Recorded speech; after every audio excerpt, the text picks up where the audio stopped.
இந்த பணிகள்லாம் சிறப்பாக சுமூகமாக நடந்துட்டு இருக்கு. இதெல்லாம் பத்திரிகைகளில் ஒரு சில செய்திகள் இருந்துட்டு சரியாக புரிந்து கொள்ளப்படாமல் வெளியிடப்பட்ட புகைப்படங்கள்.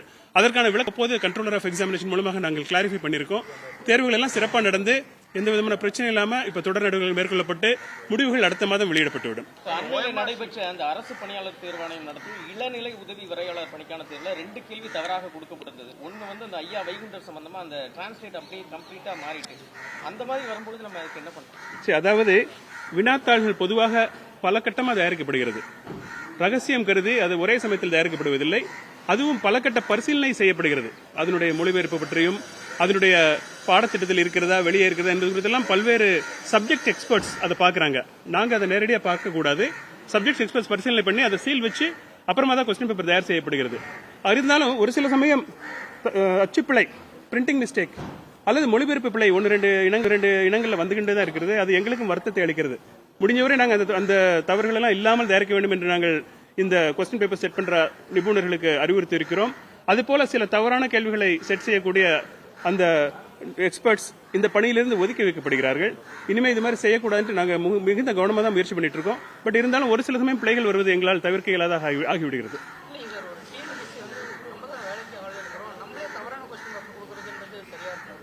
அப்படி தவறான கேள்வி ஒரு சில சமயம் வந்துருதுன்னு வச்சுக்கோங்களேன். அதனால மாணவர்கள் பாதிக்கப்படக்கூடாதுங்கிறதுக்காக அதை நிபுணர் குழாவில் நாங்கள் ஆராய்ச்சி பண்ணி அதுல எந்த அளவு ஸ்டூடெண்ட்ஸுக்கு பெனிஃபிட் ஆஃப் டவுட் கொடுக்கணும் அப்படி என்று சொல்லி அதை நம்ம போட்டு மாணவர்களுக்கு ஓரளவு பாதிப்பு இல்லாமல் நம்ம பாத்துக்கிறோம்.